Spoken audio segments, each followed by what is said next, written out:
Welcome back to Killer Fun, where we explore the intersection of crime and entertainment every other week. I'm Christy. And I'm Jackie. And we're so glad that you're back with us today. Today, we're talking about iZombie. This was super fun. You suggested it, and I had never seen it. And yeah, I don't think that I thought I was going to like this when I saw it come out initially. Okay.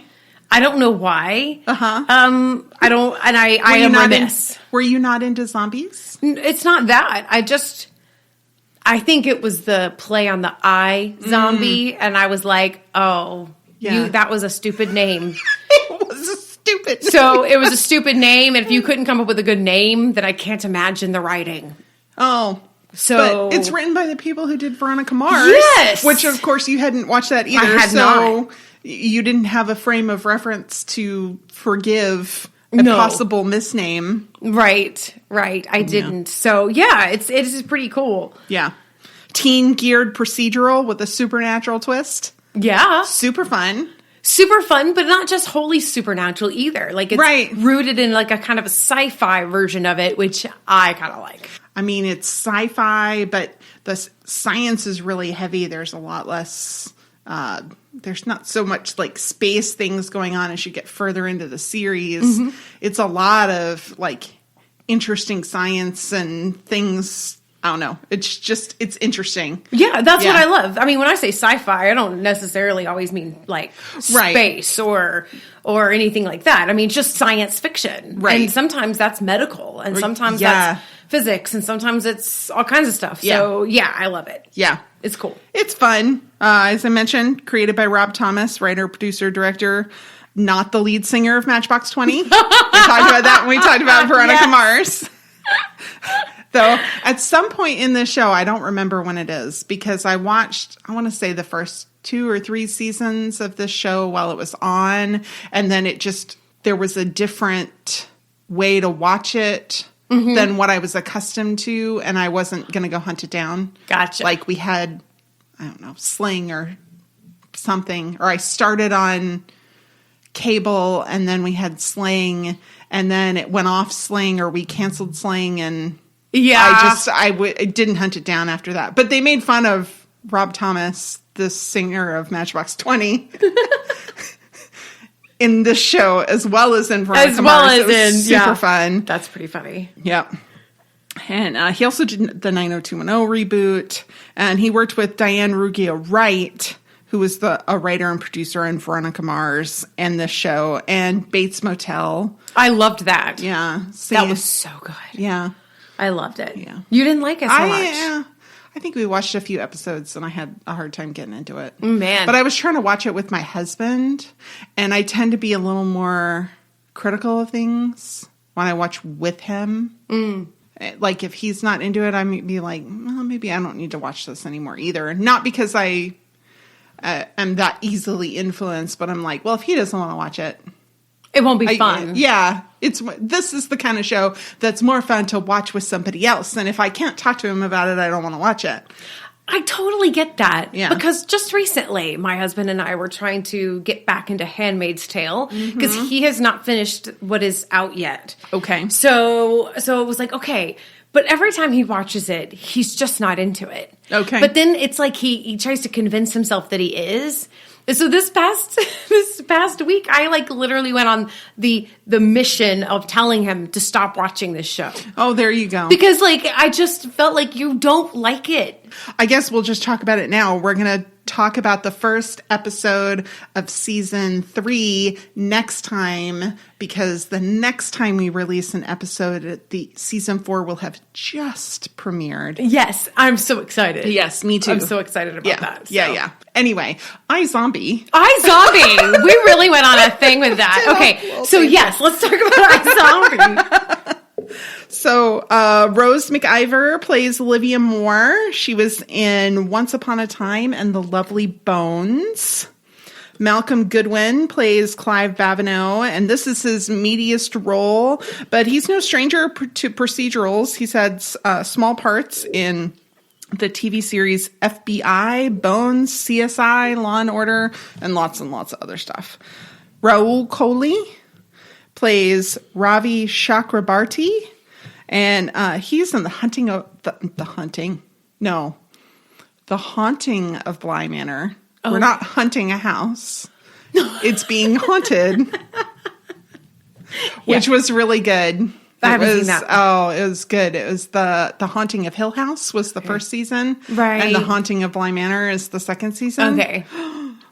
Ooh, chilly, supernatural, like not crimey. I mean, a little crimey in that, you know, like people are dead, but more of the supernatural thing. Way more about ghosts.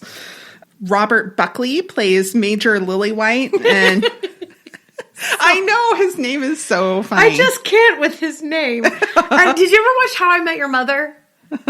No. One of the little inside joke things is that every time they heard something like this, they'd have to go, Major Lillywhite, right? Like, and they'd have to like salute, and they'd do this whole thing, and then it's Lillywhite and Major, and I feel like it's the wrong sitcom here. And he's a Boy Scout, and I mean, it's everything. This is so kitsch right here. It's pretty funny. That's fair.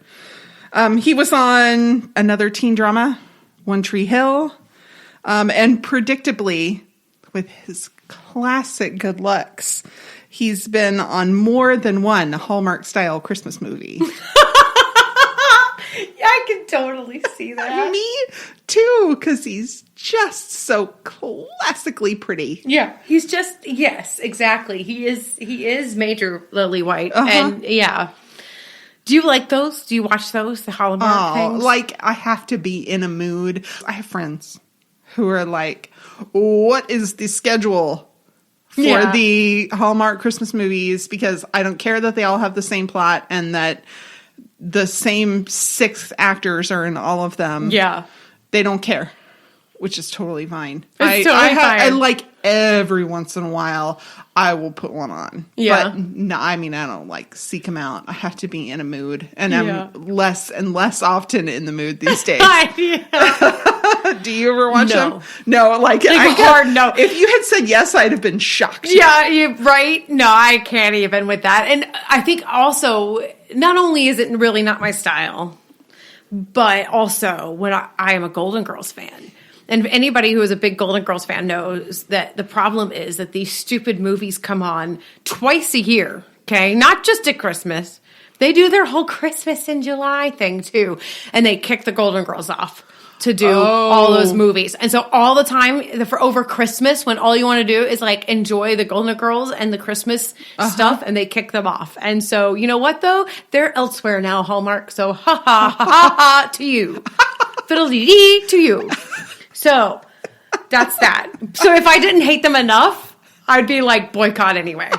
Fiddle-dee-dee to you is like, that's the most like clean middle finger I've ever heard. Yes, well, it is a Golden Girls line. It is from there. I could just say, eat dirt and die, trash. There you go. Or 100 other things. David Anders plays Blaine Beers. He was in The Vampire Diaries, so this feels a little on the nose for him. But he's also in Alias and Heroes. Usually a bad guy. Allie Michela plays Peyton. She was in Easy A, Phil of the Future on the Disney Channel, and something that sounds delightful called Ryan Hansen Solves Crime on Television. And it was a Hulu original. Oh. You know, for like Hulu Red, which was here for like a minute. Yeah, but now it's on Hulu. Oh. And we might have to like look at that sometime because it's a very meta. Ryan Hansen's a real actor, but he's playing a version of himself. Oh, okay. All right. Yeah, all right. like a caricature. Yeah. Kind of like in... what's that one with the guy who played Joey? Oh, yeah. I don't remember the name of it, but that's what I thought of immediately. Episodes? Maybe it is Episodes. I don't know. I'll look it up and put it on social media. So, recap. All right, recap. All right. So, episode 1, we watched the first 2 episodes. Yes. So, I'm going to just quickly cover some of the salient points. Okay. Liv is a promising young ER doctor with a perfect fiance, Major. Major encourages her to attend a party. What's the worst that could happen? Famous last lines. And she gets turned into a zombie. So that is the worst that could happen. Really, probably the worst that could happen. So 5 months later, we join her fiancé-less. She fears for major safety. She's working in the morgue because she needs brains. And finding herself with an unexpected ally, her boss, Ravi, who wants to know more about her zombie condition and would very much like to find a cure. Which I'm like, super cool. Yeah. Great. Awesome. Friends and family are really, really concerned about her, that she has PTSD from a boat party, this boat party where she became a zombie that was absolutely covered up. This whole zombie aspect of it was absolutely covered up. They think it's just like a wild party gone wrong. Yeah, because there was a brawl that broke out. Yeah. So she was sort of injured, and they knew that, I guess. So. Yeah. Mm-hmm. Yeah. But she says it's more like post-traumatic ennui, which was really funny. And that was one thing I really appreciated about this over Veronica Mars, is that there's this really witty voiceover that's so much fun. But she's a doctor, very highly educated. It makes so much sense for a doctor to have this very mature sort of head inner monologue. Thank you. So if she eats brains periodically, she doesn't become the stereotypical mindless, aimless zombie. She gets a version of herself. Liv also gets flashback of the person's life of the brains she ate. So she eats the brains and gets a flashback of their life, and she takes on some of their traits, which is fun, actually. Clive Babineau is the detective working on a Jane Doe case, and the visions that Liv gets after eating a brain are very helpful. Ravi and Liv bill her as a psychic rather than a zombie for obvious reasons. Yep. And then the kind of procedural fun kicks in. So what you typically expect. So episode 2, Brother, Can You Spare a Brain? A murdered artist provides our procedural component and allows us to kind of get to know the characters a little more. Liv looks for the drug dealer that turned her into a zombie at the party and eventually finds him, or he finds her, kinda-ish. So Blaine, the drug dealer, claims to be on the straight and narrow now, and he's robbing graves for brains. And Liv agrees to help him with his dietary requirements until she catches him in a lie. Blaine's lying a lot. He's turning people into zombies in order to extort them for $25,000 a month in order to supply them with brains. Mm-hmm.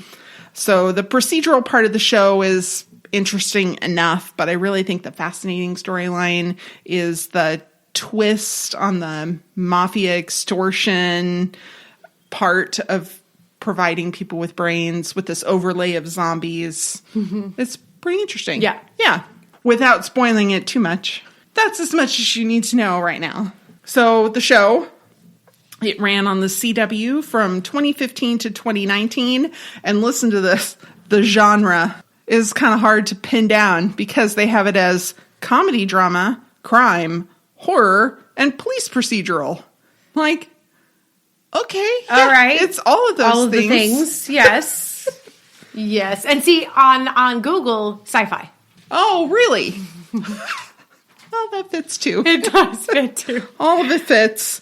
When Rob Thomas initially was approached to start this series, he didn't really want to do it. He was editing the film version of Veronica Mars, and he had attempted to pitch his own zombie show when AMC picked up The Walking Dead. Oh. So he kind of was like, oh, well, if they're doing it, then I'm not going to do it. Yeah. You know, because he didn't want to flood the market with too many zombies. But they eventually talked him into it. Interesting. Yeah. Yeah, I mean, this show is so different than The Walking Dead. Oh, I mean, it's funny and light and not nearly as gory. And yeah, it's a very different kind of show. It was adapted from a comic book. If you're going to take umbrage with the name. Oh, the comic book? It came directly from the comic book. Well, I do. I take umbrage with it. Comic book, that was a dumb name, too. It was a little earlier. It was started in 2010 on the Vertigo imprint of DC Comics. But the artists who drew the comic book did the opening title sequence and do the little transition scenes. That's cool. Yeah, which I thought was pretty cool. I like all that part. It's really only the rip on the Apple name that I can't stand. Yeah. Because it's such a thing. And it just it screams knockoff. Well, and it screams knockoff. It screams dated. It does. Yeah. It's so dated. Yeah. Yeah, and it dates itself before 2015 when this debuted. Oh, yeah. Yeah, which is unfortunate. In the comic book, Gwen Dillon is the heroine, and she's a grave digger. Oh, well. Yeah, not a doctor. So a little bit of difference. So that's why it's adapted and not based on, because they changed a lot of stuff. They took the ideas in some part and changed them to make it a more pleasing visual experience, I think. You know what a phrase that they need to start using a lot is inspired by.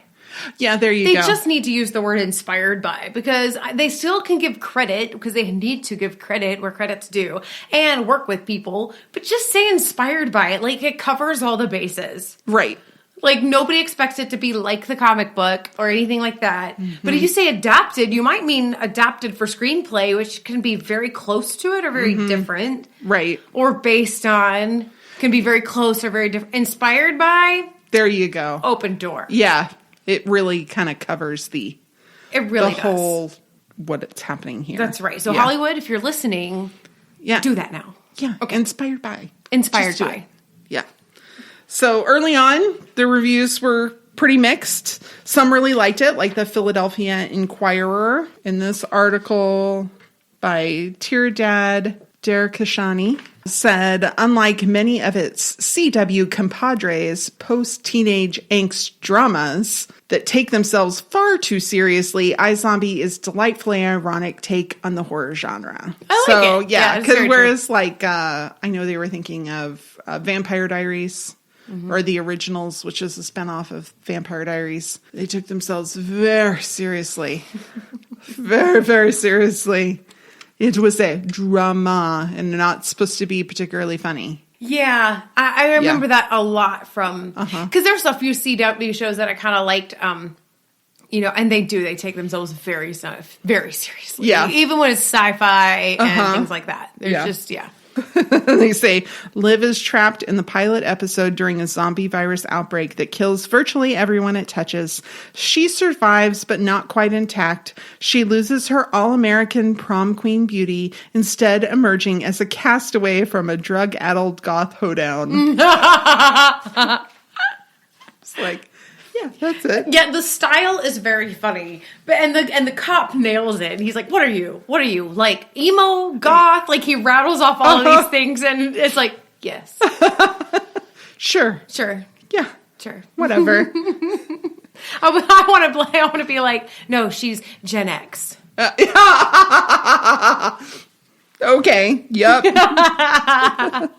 Variety didn't like it as much when it first premiered. Brian Lowry really kind of thought it was a little too like Veronica Mars, but with the heroine as a pale complected zombie. The writing is very similar. Yes. So if you like one, you'll probably like the other. Yeah, like the jokes, the way that they're even set up and spiked, very similar. And the very, very quick wit. And it's not even just that. It's actually the direction of the main actress that I caught. The direction is the same. So her character, not very different. That's fair. I mean, she's different because she's a zombie. But all of her facial expressions, the way that she moves, like the cadence that she kind of embodies and the way that it's shot and she's directed is very Veronica Mars. Yeah, that's fair. But they saw the opportunity for it to go stale pretty quickly, that it was really, they felt like it was just a police procedural. But that review was written after the pilot and maybe the second episode. So if you keep watching, it kind of you still get the procedural element. Every episode, there's a procedural element to it, but there's this bigger storyline that is coming through about how the zombieism came to be, and it's like corporate intrigue and all kinds of stuff. Ooh, how fun. Yeah, it goes lots of different places. So we'll be right back after this quick break with Is It True? Psychology Break and Real Life. Are you ever afraid to talk about something? Do you avoid certain topics, maybe with certain people? Like your racist Uncle Frank. Sorry, Frank, it's true. Do you want to learn how to have better conversations, increase compassion, and build bridges, not walls?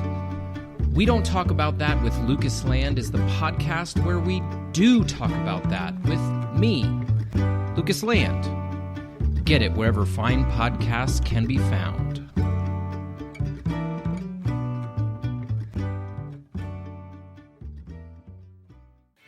So here's how it works. Christy wrecks her search history. Hey, an essay.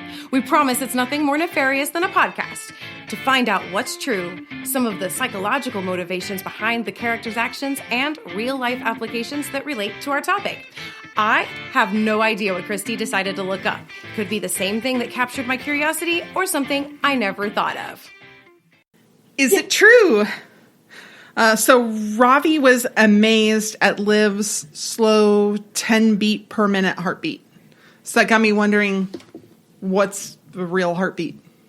Okay, well, I might know this. I think I might know this. Okay. I think I might be in the know about this. And I might. Well, and I had a pretty good idea. You probably did too. Yeah. So, but I have a heart condition-ish. Right. Your heart condition adjacent. Yeah, adjacent. So I do check my heart rate a lot. So like I know where I'm supposed to be and all of that. Okay. So I'll be interested to see though what if I know is correct. Well, tell me what you think. Okay. Well, so like a good resting heart rate for me, if I was really in good shape, probably would be like 63 to 73, 75. It's typically not. Typically, but a 73 to 78, 83, all of that is within normal though. Okay. Right? So 80 up to 85 even normal. And then like a walking heart rate up to 105, 112 is fairly normal. Lower the better. Mine's about 112 to 115 on a good day. Okay. Right? Yeah. So like that's pretty normal. The Mayo Clinic says anything from 60 to 100 for a resting heart rate can be normal. Depends on the person. Just like with anything, any kind of condition, it could be different for each person. So 100 might be way, way too fast for some people, but it might be just right for other people. So, but Daniel Green has the record for the slowest healthy human heartbeat. Oh, what is it? 26 beats per minute. Yes. He's a zombie. He was 81 years old when when he had this record. It was like 2014, I think. And he had been an endurance athlete. Oh my gosh. For like his whole life. He was a physical education instructor and an endurance athlete. That's insane. Yeah. And that it actually used to be higher than that. And the older he got, the lower it got. Like normally his resting heart rate was in the mid 30s, which is still insane. Incredibly slow. I mean, I don't know how. No, and completely healthy. I mean, that means his heart is pumping and like the blood's circulating like 3-4 times. Yeah, it's going. Yeah. Yeah. I mean, that's just like. So Liv can only taste spicy food? Yeah. So what she say if there's like 6 chili peppers next to it? Yeah. If it doesn't have 6 chili peppers, she can't taste it. A loss of taste function completely is called ageusia. Yeah. Weird word. Okay. Yeah. Which, it just means that you've lost all of your sweet, sour, salty, bitter, and umami flavors. Okay. Umami's new since I was in elementary school and learned about the taste as part of learning about the senses. Umami is like the pleasant, savory taste. Right. Which I guess is like... all food. I don't know. That's...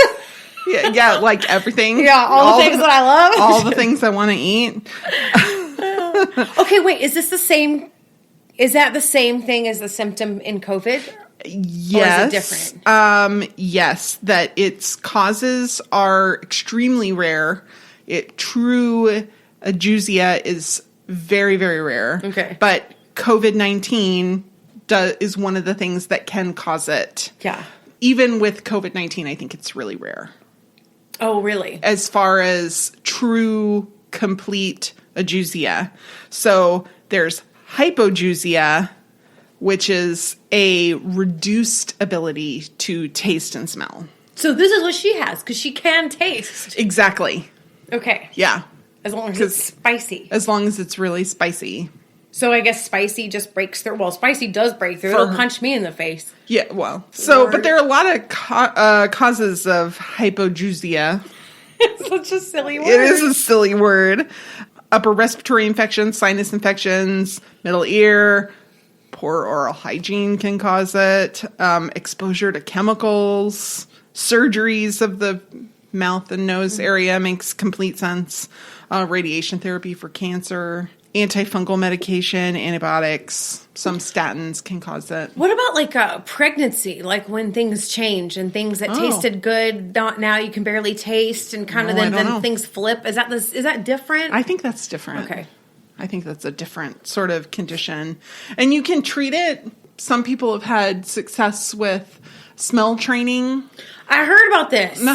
Where you have a very strongly scented, because if it dies, your nerve endings in your nose and your mouth die, they will often, usually, reform themselves. They'll regrow. They don't always regrow where they're supposed to. Right. Yeah. So you might have, your pink receptor in your nose goes to your pink spot in your brain, and the green one in your nose goes to the green spot in your brain. And maybe they swap when they grow back, and you can kind of fix that with smell training. Right. You have to relearn. Yeah. Yeah. It's like physical therapy for your nose. Yeah. I think it was NPR had a story about the smell training kind of recently. Because people are having, especially long haulers, are having to go through a lot of this with the COVID-19 retraining to get their taste back and to realize that certain things aren't what they thought they were. Right. Or they don't taste the same as they used to. Yeah.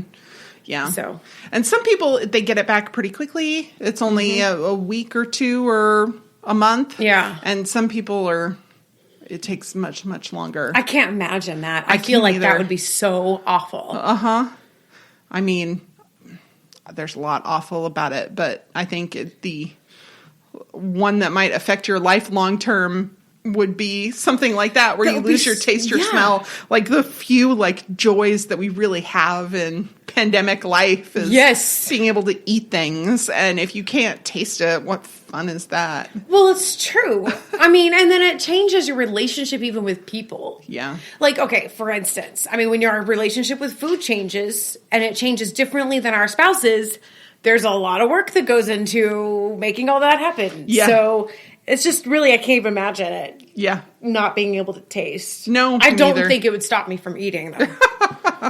I don't know. It might. But anyway. So being a medical examiner. Yeah. Ravi and Liv, they seem to have a lot of freedom. They're busy, but not so busy. But it's actually much, much busier. And they spend a whole lot less time with the bodies in a real medical examiner's office than they do on iZombie. So on Braaaiiins, a medical examiner who works in a morgue gave an interview and kind of talked about his work. Alexei Kuprasin. He was the head regional forensic person in a morgue, pathologist and forensic medical expert. And he said he really liked the investigative aspect of it, though I don't think he spent a lot of time with the detectives. Probably not. I think Liv's a special case because, A, they need her to get out of the morgue for it to be interesting television. Well, yeah, definitely. And, she needs to be around things that will trigger her visions. Yes. Because, she's a psychic. Well, and there's the partnerless detective who is right. the newbie. Which is so weird. I know. It's kind of strange. There should be another detective. Yeah, but usually don't they have partners? Yeah. I mean, yeah. Sometimes people who become medical experts weren't well suited to be other types of doctors. So, for instance, Alexei said he really could not imagine working on a live person. Oh. That it was a lot of stress and pressure. And he would be really afraid. He's like, an injection's about as far as I want to go. It can be really, really hard to find nurses to work in the morgue, which makes a lot of sense. Medical examiners typically perform 300 to 400 autopsies a year. Whoa. Yeah, which is way busier than they'd like to be. That they really are short on medical examiners. That about 100 a year would provide a much better forensic situation. Yeah, that's a lot. Yeah. How can you know anything? Why do we have to do so many autopsies? Well, I mean, yeah. If you're going to have a malpractice lawsuit, you have to have an autopsy to confirm the cause of death. If there's a question as to whether there's foul play, they have to have an autopsy. There's all kinds of reasons why they really need to have autopsies, but it's an awful lot. But, it seems like everybody who needs an autopsy in this morgue is murdered. Yeah, it's all crime. Uh-huh. All of it. They actually spend a lot more time in their office than they do with the bodies, writing their analysis and looking at lab results and things like that. Their job can be really dangerous, which doesn't seem like it would be. But, there's quite a lot of infections from tuberculosis, plague, cholera, anthrax. Eek. All of those things are a potential. Concern. Yeah. Yeah. I could see that. Yeah. He says there's no such thing as death from old age. Everybody dies of something. Old age might be a contributing factor, but... I guess, I can see why that would be technically true. Yep.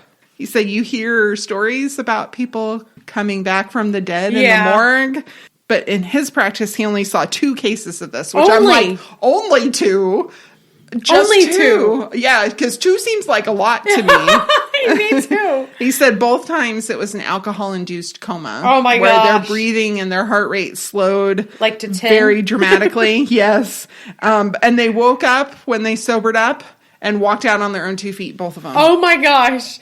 That is out of this world. Uh-huh. And you see Liv and Ravi eating by the bodies. Yeah, that really doesn't happen. I can't imagine. They don't do that because there's for a whole host of reasons. A, it's gross. B, it needs to be a sterile environment. They basically call it an operating room. They're operating on a dead body and they're making it sterile and clean so that they don't accidentally, drop a fried shrimp tail or something in somebody. I mean, it's not a box of Cinnamon Toast Crunch. Right. Well, he's eating cereal over.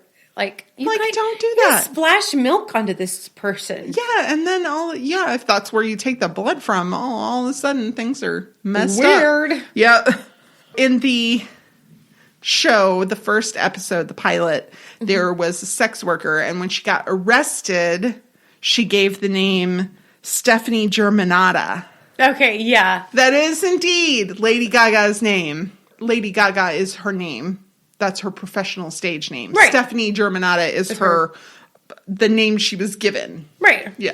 Well, she didn't officially change her name. Right. That's really just her stage name. Right. Yeah. Yeah. Which is so it's her real name is Stephanie.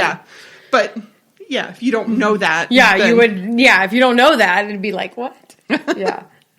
That was hysterical. They were all singing Bad Romance at the detective who did not know that was the real name of Lady Gaga. Yeah. So the artist in the second episode, Brother Can You Spare a Brain, he was stabbed in the eye and his carotid artery was severed. I was like, huh? That would be a very, very steep angle. Well, there it's possible only because there is an internal carotid artery that is accessible through the eye socket. Oh, God, really? Yeah. So, like, you have your carotid artery in your neck, and there's one, like, up inside your brain that's also part of that same artery. Same artery. And has the same sort of capacity of carrying vital blood to portions. Not that all blood isn't vital, because it is. I understand that, but if you sever that one, it's a very quick process to die. Right. Yes. So could a zombie apocalypse really happen? I knew we were going to ask this question. I knew it. So this article on Louis Gale Physician's website, Could a Zombie Apocalypse Really Happen? Pretty on the nose for my Google search. Thank you very much. The author says, while there's no reason to worry about the walking dead traipsing down your street anytime soon, there are real-life illnesses that can simulate the fictional undead. These viral infectious diseases spread quickly and have been known to cause people to act in quite an unusual way.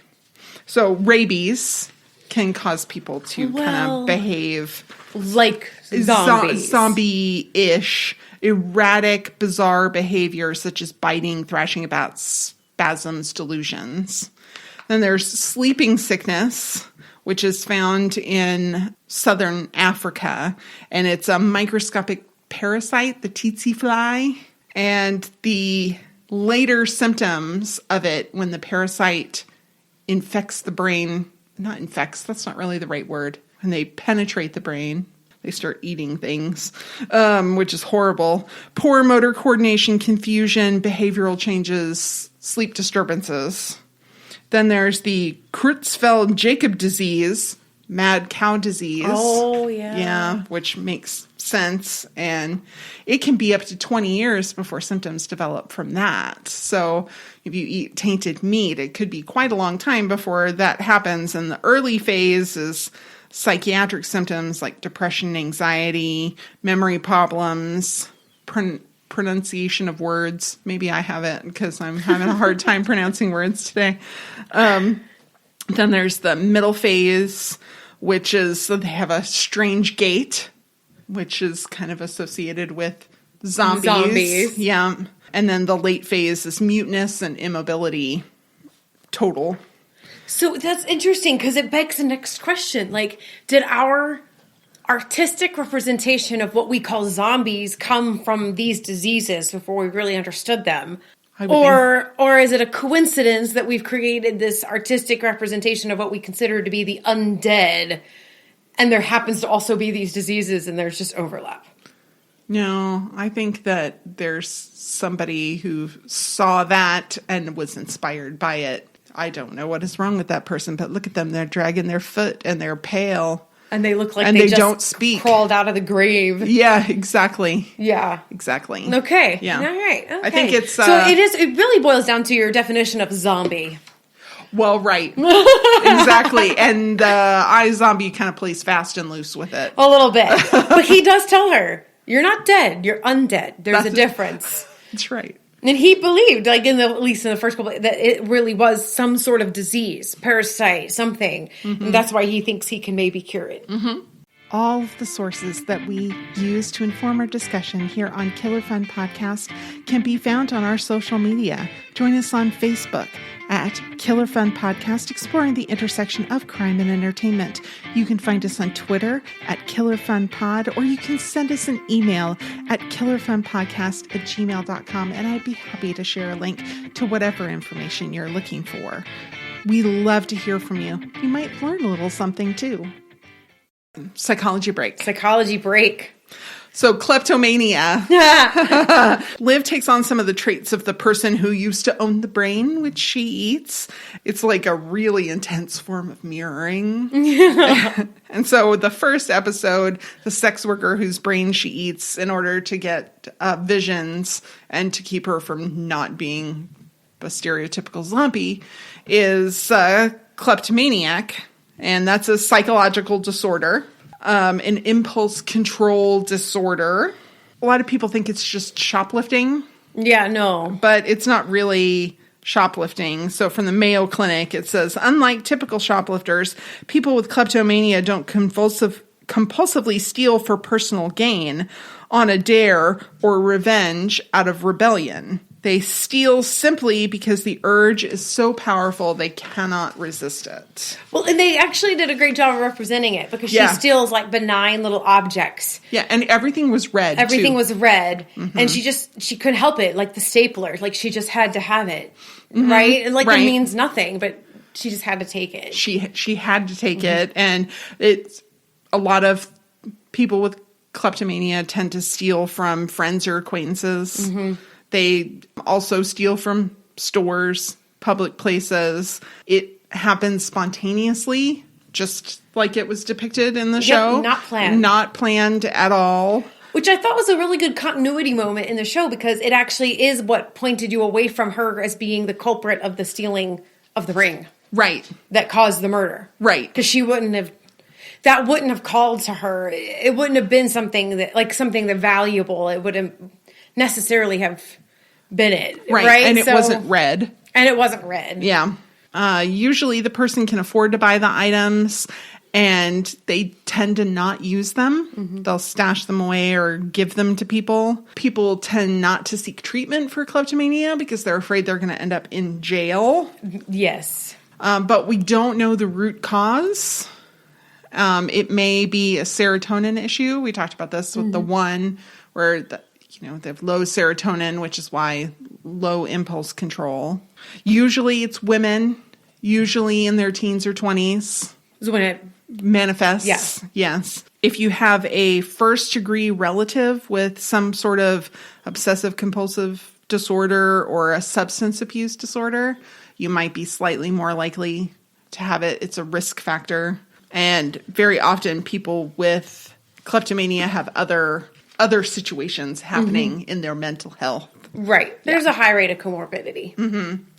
So we talked about physical illnesses that can mimic zombieism, but then there's a mental disorder called Cotard's delusion, which is a very, very rare psychological disorder. It's so rare, it's not even in the DSM. Yes. Yeah. Which means, is it a psychological disorder or an urban legend? Right. We'll talk about this. They call it's very rare where people have a delusion that they're dead and that that they've lost their internal organs. It may be schizophrenia in some patients, and it may be diagnosed as schizophrenia in some patients. So maybe that's why the DSM doesn't include it, because it's a different sort of condition than just Cotard's. Well, it may be that it's not a different condition; it's a sign and symptom of several different things that have delusional aspects, right? So that's when the DSM-5 does not separate it as its own diagnosis, right? So if you have these other sorts of things, there's all kinds of somatic disorders, and that's an entire category, somatic disorders, right? So, but this is not, if it's not classified as its own somatic disorder, it falls under like delusions, which would then come with other kinds of things, like you said, like schizophrenia. Well, just several different other ones that you could have. And maybe even as part of a somatic disorder where you have a delusion, a body image problem. Dysmorphia of some kind, They can have a inability to distinguish faces. And so they'll look in a mirror and not see their own face, or they'll look at other people and think they don't have a face and that therefore they must also be dead. There are a couple of examples from Journal of Neurosciences and Rural Practices. It usually happens in older people, and they had a couple of examples of it. A 65-year-old retired teacher had no family history of mental illness, and all of a sudden he started fearing that he had a deadly infection, and he was afraid he was going to spread it to other people, so he tried to commit suicide 3 different times, and then he believed that he was already dead, and so he refused to eat anything and lost a lot of weight, and he couldn't see that he was mentally ill. He didn't understand that, like, at all. And they, after 3 suicide attempts, they put him in some inpatient treatment. Smart. It was successfully treated with bilateral modified electroconvulsive treatment, and that over the period of 7 weeks, it completely resolved, and he didn't have a reoccurrence of it.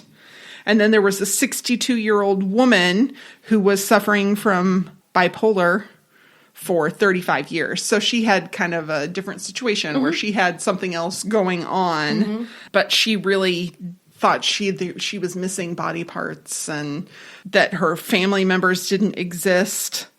She refused to eat. She'd be all rigid. She said she thought she was dead, but again, ECT helped her. And over the course of 8 treatments, it went away.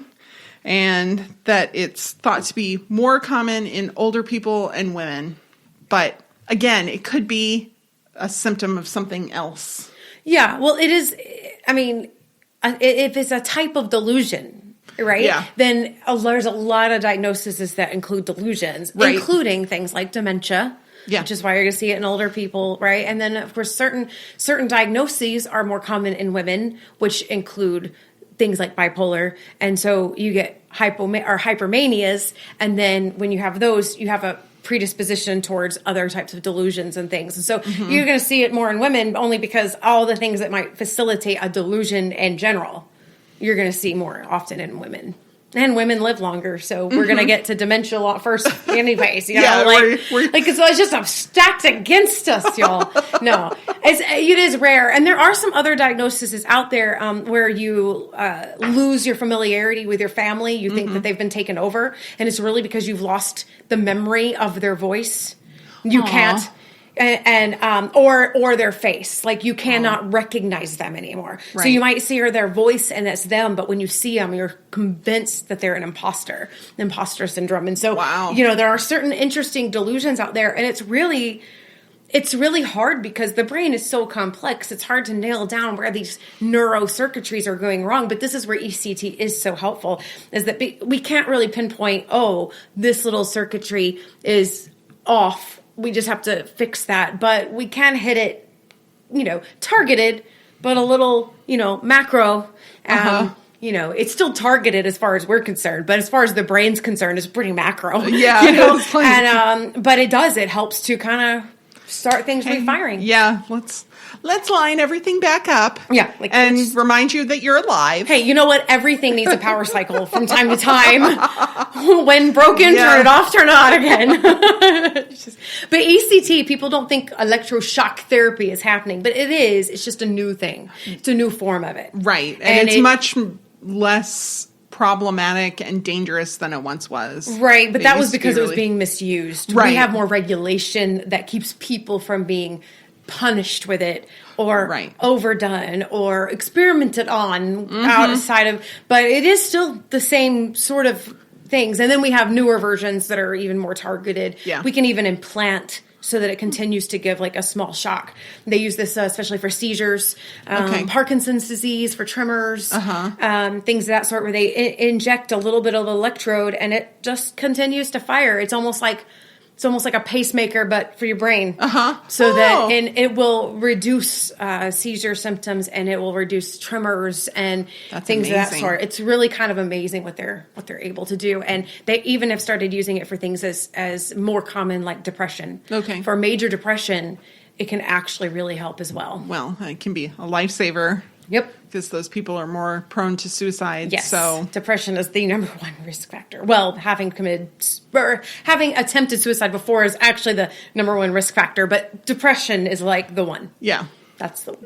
All right, real life. Real life. All right, so before Ravi was a Seattle medical examiner, he worked for the CDC, and he would not stop talking about the threat of biological weapons, and that caused him to get fired. But he was maybe right to be concerned. Maybe. So here's a little not so great tidbit from U.S. history that you don't learn about in school. Business Insider has an article from September of 2016 by Kevin Loria. Over and over again, the military has conducted dangerous biowarfare experiments on Americans. Great! Yeah. So they released a cloud of microbes in September of 1950 over San Francisco into the fog because they were testing how a biological attack would affect the 800,000 citizens. And they said that it was a benign sort of agent that they were injecting into the air, but they think it caused at least one death. Oh, gosh. Yeah. So, yeah. And of course, they notified absolutely no one. Of course not. Of course not. But that wasn't the first or the last time that they experimented on U.S. citizens without consent.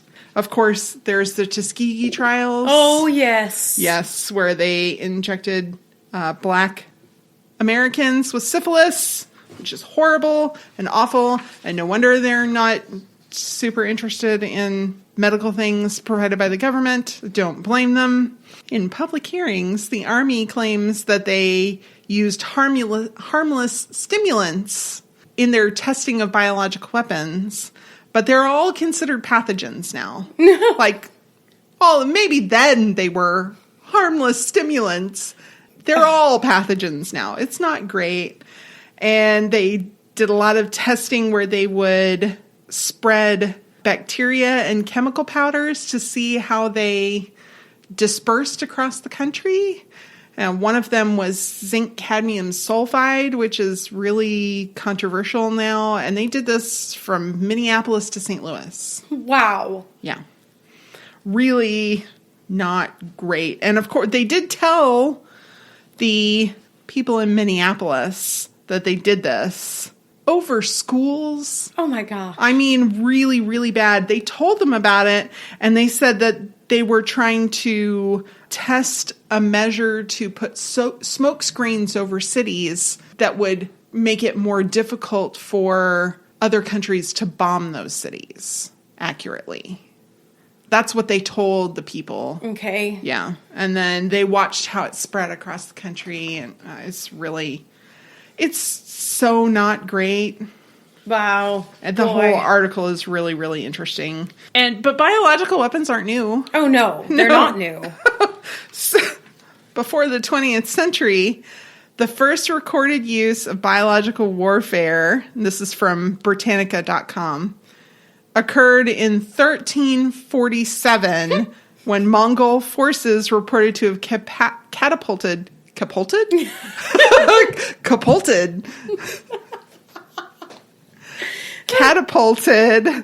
plague-infested bodies over the walls. Oh my gosh, that's so savage. I mean, can use that word because it's kind of legit. That's pretty savage. Yes. That's where that comes from, is that kind of thinking, is that word. Oh, hey, look, we got a dead body over here. Let's fling that over the wall. If I was under siege and I had plague bodies. I'm turning tail and running. Oh my gosh, I might be throwing over my city wall too. I mean, really. That and coconuts. Yeah. Gosh. I mean, that's not unsmart. No. I mean, it's, you use what you got. I mean, really. But it is savage. It is. It is like no holds bar. No. All's fair in war, sort of. Yeah, but, I mean, can you imagine that? I mean, we have so much technology now, then, I mean, shoot, they had built a catapult. Yeah. So that was pretty awesome. Yeah. The plague seems like a long haul game, though, because, I mean, it's got to get there, and then they got to get infected. I mean, fires faster. Yeah, fires faster. Fireballs way faster. Yeah, but if you're you're out of fireballs. Yeah. You don't have anything else to make fireballs with. Well, now that's where the bodies come in. Maybe they were flaming plague bodies. I don't know. I'm just kidding. There's everything wrong with that. There's things that we can kid about on this show that we can't kid about with anybody else. We really Flaming can't. plague bodies or Flaming plague bodies. So glad, dear listener, you can understand us. I know. It's been enough time, too. Like, time has passed. We can laugh about this now. But, yeah, only us. Yeah. Flaming plague bodies. Yep. Wow. So the sex worker's body in episode 1 was found in a garbage truck, and that made the cause of death a lot more difficult to determine. And unfortunately, this does happen sometimes. In February of 2020 in Billings, Montana, a homeless man was indeed had an accidental death because he was sleeping in a dumpster and got dumped into a garbage truck and was asphyxiated and crushed in the crushing. That's so sad. So awful and so difficult and really hard on the truck driver. But can you imagine? Oh my gosh. But most deaths that have to do with garbage trucks are traffic-related accidents. No, that makes sense. Yeah. But sometimes an observant driver can be a lifesaver, literally, in San Antonio, where we are. Just in December of last year, 2020, a homeless man was taken to the hospital after he had ended up in the garbage compactor because he was sleeping in a dumpster. And the truck driver heard the man scream and stopped the compactor, and they got him out, and he was okay. Whew. Yeah. Man, that's a loud thing. I mean, it's amazing he was able to hear that. Yeah, yes, very loud, but I guess the guy was screaming quite. See, dumpster's not a good place. No. I mean, I know if you're choosing to get into a dumpster, you're in dire straits. Yeah. But I feel like there's better places to even be in dire straits. Like, that is just risky.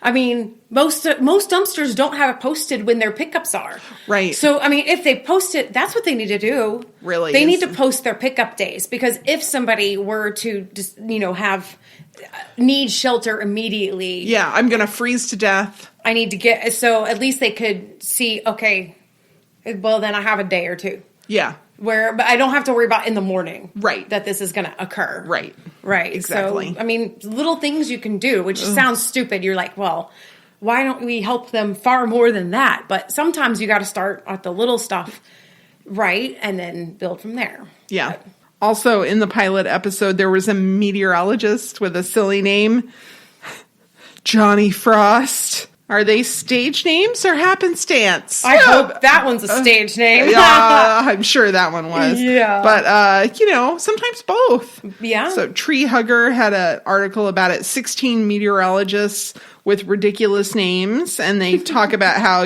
sometimes it's a given name that just happens to work with their chosen profession. And sometimes it's a stage name. Yeah. So let's laugh at some of the names, good. Shall we? Yes. Storm E. Field, Amy Freeze. Are these the real names or the stage names? I think these are all real names. I would hope so, because I would hope you wouldn't choose something so on the nose. Yeah, because the ones that are stage names are like Glenn Hurricane Schwartz. Oh, well, so those are like nicknames almost. Hurricane Schwartz. Right. Yeah, that's like a nickname. I think these are... If they're stage names, they're not owning up to it. Okay. Sunny Haas, Dewey Hopper, Dallas Rains, Larry Sprinkle. No. Poor Larry Sprinkle on the playground. No, that's not I okay. feel so bad for him. And Ken Weathers. Well, see, those are just kind of funny because they ended up in weather. And if they weren't in weather, it would have been far less funny. But right, hopefully they're happy about they can hopefully they can use it. Those are funny. Mm-hmm. Those are cute though. I like Dallas Rains. That's a pretty name. Yeah. But it's just kind of like precious. Just, It's precious. That's a perfect way to put it. So Ravi probably shouldn't have been laughed at the CDC so much, because they really did create a plan for the zombie apocalypse. Okay, I've heard about this. I've heard about this. Yeah, so it's super fun in 2011. With the rise in popularity of things like the Walking Dead comic book and the television show and stuff like that, that they used it really as a marketing ploy to get people to read their preparedness packet. So they really it's for other disasters, like regular disasters. Yeah, or even Pandemics. It could be pandemics. It could be disasters. Mostly what they focus on is disasters, hurricanes, wildfires, different things like that. When you should leave, what you should have on hand so that you can shelter in place, different things like that. But it was really fun. Yeah. But they shouldn't have laughed or given Ravi such a hard time. They really shouldn't have.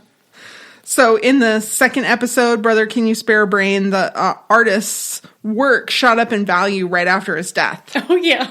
Yeah. So... And the guy makes the comment, the best thing an artist can do is die. Uh-huh. So I wondered about that. I'm like, how true is that? And yet sometimes it happens. And as in the case in the show, he was a prolific and fairly famous artist while he was alive. Right. And an unexpected death can shoot up their work. Usually it's temporary. Artbusiness.com answered a question about this very thing. Somebody had bought some art from an artist, and the artist was getting older. And they wanted to know, should I sell now or should I wait till after they die? Is there going to be a spike? And they were like, that's pretty mercenary of you. Yeah, like... But I mean, I get it. If you're buying the art as an investment, it's a different sort of situation than saying, I just want to buy the art because I love the artist. Right. And I want it hanging in my home. But the overwhelming majority of artists actually live to be older, and you know their death is coming. Their output slows down. There's not a lot coming from them anyway. Mm-hmm. So it's not like their value is going to shoot up right away as soon as they die because they live to be, 89 years old. Yeah. And they hadn't put anything out for 5 years anyway. Really, it wouldn't be an artificial high. Oh, okay. Yeah. Don't think that There's a great episode of Golden Girls about this. There's an artist and he's not a very nice person. Mm-hmm. He's a jerk. Awful. And they meet him at the art show. And then Sophia, who is volunteering at the hospital, finds him in the hospital, and he's going to die. He has a disorder. And he needs a rare blood type to, and that's the only transfusion he can take. So they know he's going to die. So they go and they buy a piece of art because they're like, oh, it's going to shoot up, and then we can pay for our new roof. And then the funny part is, at the end, guess who had that rare blood type? Sophia. Oh.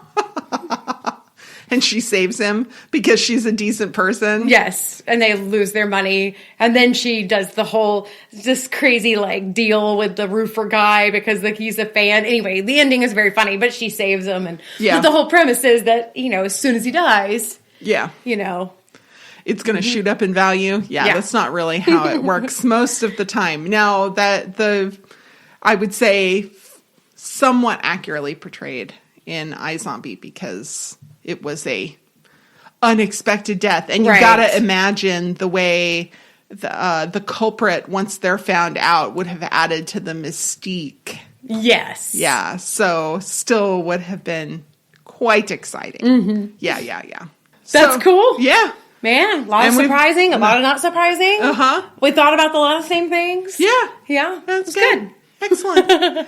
Well, we've already talked about what we're doing next time. I know. So season 3, episode 1 of The Handmaid's Tale.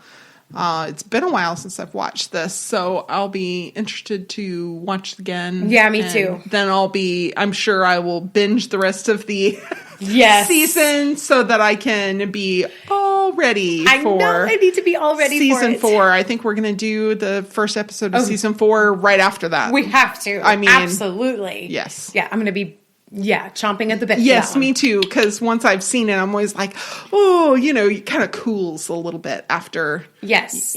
After a time, after you see the finale, you're, okay, I can wait for this. Yeah, but no, I still remember the ending, and I cannot wait. Yeah. Very, very exciting. Yep. Anyway, all right. So until next time, be safe, be kind, and wash your hands. Da, da, da.